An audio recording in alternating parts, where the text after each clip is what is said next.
Hey everyone, my name is Dante and welcome back to Story Hub, your hub for the best stories on Reddit. I, 20 Fahrenheit, live in student housing where I share a room, and in the other room are two other girls who we'll call Sasha, 22 female, and Summer, 21 female. I share a room with one we'll call B, a 19-year-old female. At first B wasn't an issue and we all got along just fine. We were all friends and would go on fun adventures together, but the issues arose when she brought her boyfriend to live with us. At first she said he was visiting for the weekend, but somehow he never left. He'd leave for work and come right back, and she expected us to sneak him into student housing after hours for her because Sasha and I had cars we could hide him in and drive him past security. This made us extremely uncomfortable, because if we got caught we could get academic probation and whatnot, but the kicker was that she seemed to be aware of all the housing rules and regulations around what she was doing. Later on, she started a cat sitting for her boyfriend as well, or so that's what we thought. The cat would go to the boyfriend's house from time to time, but for the most part she kept it at the dorm, but as we could all guess, even more problems started to come out of it. She claimed it was an ESA registered through student housing, so we couldn't get in trouble for her bringing her boyfriend's cat over. Since none of us really knew the process for that, we assumed it was fine and minded our business until one day the raw caught wind of it. But because Summer, Sasha and I are friends with him, he let it slide because we were all under the impression it would only be there temporarily. Once again it never left, and she never cleaned up after it, making the apartment reek of cat shot. It destroyed the carpet, one of my uniforms, and when anyone scolded it, she lost her shot because she read online that you're not supposed to say no to your cat if you want it to love you or some dumb BS like that.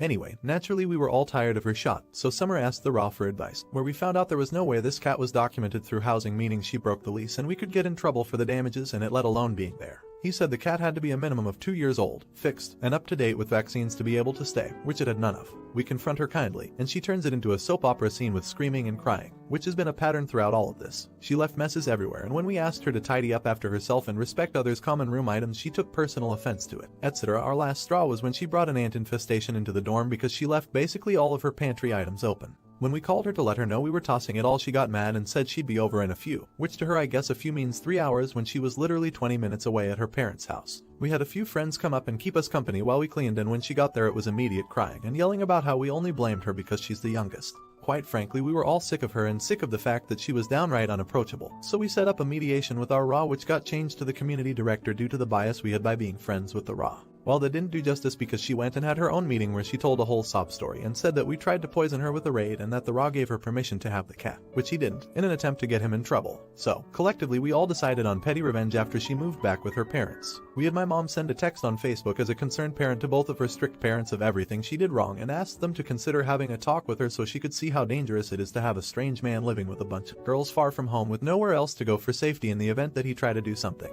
Since doing this, she has not been active on any social media, which she normally eats, sleeps, and breathes on, and has left any and every group chat we had as roommates or with any mutual friends. I know what I did was petty and childish, but the three of us needed closure after the short show we lived through this semester, and I hope her parents rip her a freaking new one for what she pulled. Not an idiot. Normally I would feel bad for someone going back to control freak parents, but your ex-roommate nukes all bridges with you, your other roommates, the Raw, community director, and the school with her abusing and using the housing system for her cat and homeless boyfriend. Not an idiot. That was a very practical and reasonable response to her childishness. She needs to learn there are consequences to her actions, and if she crosses people's boundaries, they have free permission to cross right back. She's lucky she got off so easy, really. Not an idiot. You lasted longer than I would. I'd have thrown the cat out of the house after the first week. Rules are rules. They are there for a reason. I've met people like her, always the victim, who doesn't see where she needs to follow the rules. Now for the next story. So, right before I quit my job because I was so tired of the people, I had a few rude customers. It was actually the reason I quit, and if I knew it was gonna make me quit, I would have responded very differently. Anyways, where I worked, we have maybe 20 employees total, and the closing shift was given about 4 employees. I was the main cashier, taking on the line full force. There were 3 other employees, a manager and 2 stalkers. One of the stalkers was my backup.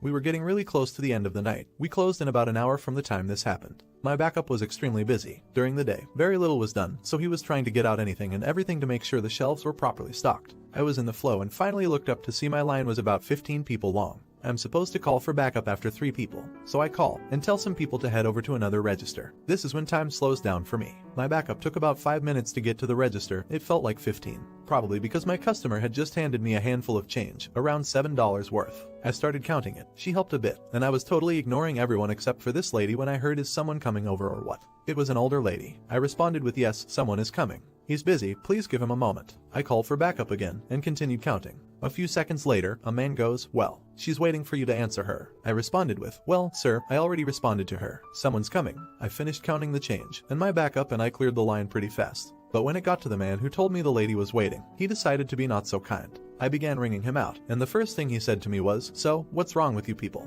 Immediately, I'm annoyed. Most customers don't talk to me as I'm really fast and finish their order before we can really talk. So, I say, "What do you mean, sir?" To which he replies, "Well, clearly you all suck at your jobs.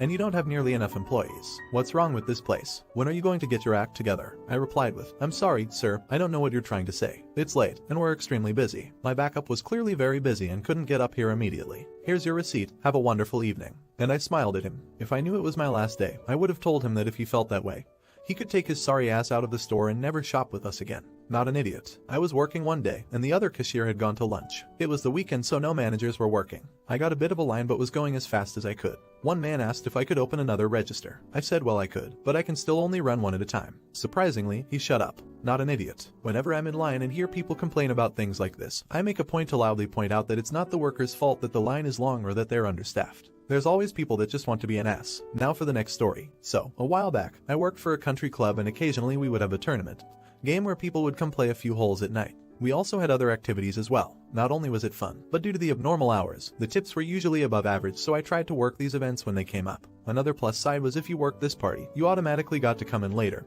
and were not scheduled for the morning shift. This time when the tournament party rolls around, we have some renovations going on. Due to this party being outside, we have to carry the things we need outside. However, no one thought of this and the double bay doors we normally use were no longer available. They put pallets of concrete and old tile in front of them. Was not a fire escape door, so no biggie I guess. Due to this, now we had to carry whatever we needed down the hall, use the elevator and then go down a makeshift ramp that led to the basement so we could go out the golf cart bay doors. This not only disrupted the kitchen staff but also disrupted the cart jockeys. If we were almost at the end of the tunnel leading outside, a cart jockey was trying to bring in a cart. He had to wait and vice versa for us, and the same thing went when we used the kitchen elevator and walkway. We started getting ready for the party around 6. We would take the needed items over to the shelter and store them there until it was closer to start time. It took a lot of time due to the complexity of carrying, rolling huge tables around the entire country club, especially the elevator. Some of our tables were so big we had to shove the light fixtures up a little bit to get them to fit. Around 9 we were getting the last of the supplies when my co-worker Steve had the bright idea. "Hey, it's been dark for about 45 minutes. Let's go out the front door, and since it is on the same level as our storage we have no elevator or small hallways to worry about. Well, we take one load out, load it in the cart, take the second load out, load it in the cart, no problem." Right as we were loading the third and final load, our banquet planning captain came rushing over. "No, that door is for members only. You cannot use it to load that stuff." Sorry, we figured that since no one had been golfing in the past hour it was fine. "Well, it is not okay, and if I see anyone use this door for anything else you will face disciplinary actions. You cannot use this door unless you are a member." Well shit. We both proceeded to take the rest of the load out the more difficult way and then carry it all the way around back to where our cart was waiting with the other 2 loads. We drive off to the event and start getting set up as it will begin soon. What we discovered later on is that no one told the last cart jockey that none of us had a key to 1 unlock the door or 2 to lock it when we leave. So naturally we tried all the usual doors we could enter, even the one from the break room for smokers to use. Nada. Steven says hold on, I'll be back, runs to the front, and lo and behold, one of the doors to the front was unlocked. Too bad it is for members only and none of us are members. The 5 of us decide it's worth the extra time to be petty, so Steven calls the banquet coordinator, our boss, and lets her know. After much discussion, she realizes we can't leave it at the shelter as it will most likely ruin our chairs and some of the wooden tables as well as the decorations we have, and she has to come in.